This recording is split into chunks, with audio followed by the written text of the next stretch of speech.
Well, being from Texas, I love everything Western. I love the Wild West. I love searching flea markets and antique markets for just the right fun objects that remind me of my home. Recently on a flea market trip, I found this wonderful old lock.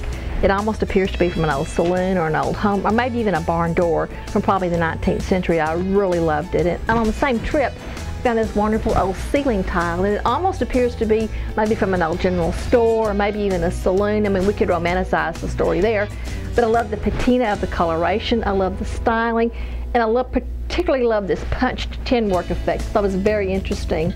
And I selected the moray frame to actually give the perfect complement to this design of the tin, because it was a nice ebonized walnut, which appeared to be an old age finish from maybe those times. And I love the undulated surface because it appeared to give it an antique quality or an older nature. On the same trip to the flea market, I found this wonderful old tin star. And I love it because it's old rusty iron. It has a very nice patina of age. And I also selected another moray frame to complement this piece, which is more of a traditional styling.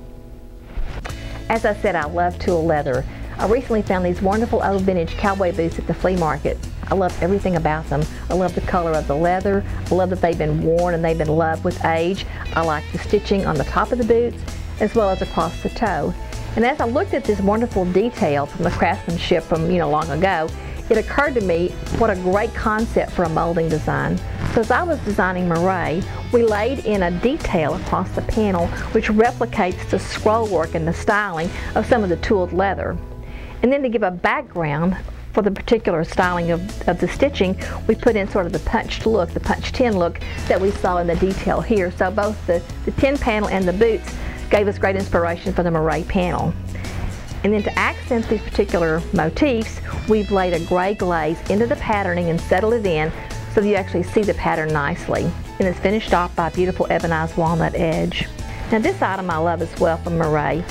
A little bit simpler in design, but it appears to be hand-hewn or whittled. It has an undulated top surface which gives it a nice hand-hewn appearance, and is a beautiful complement for a wide variety of home styles and artwork. Once again in the beautiful ebonized walnut finish. So we've seen the more masculine side of moray. It's got a dark finish, it's got beautiful workmanship that reminds us of the Old West. But when designing frames, it's important to think about other home styles and other decor styles and even artwork that might lend itself more to a feminine style or a classic or elegant style. So moray is also available in a beautiful aged silver and aged gold finish in an expanded group of motifs that lends itself more to the classic home.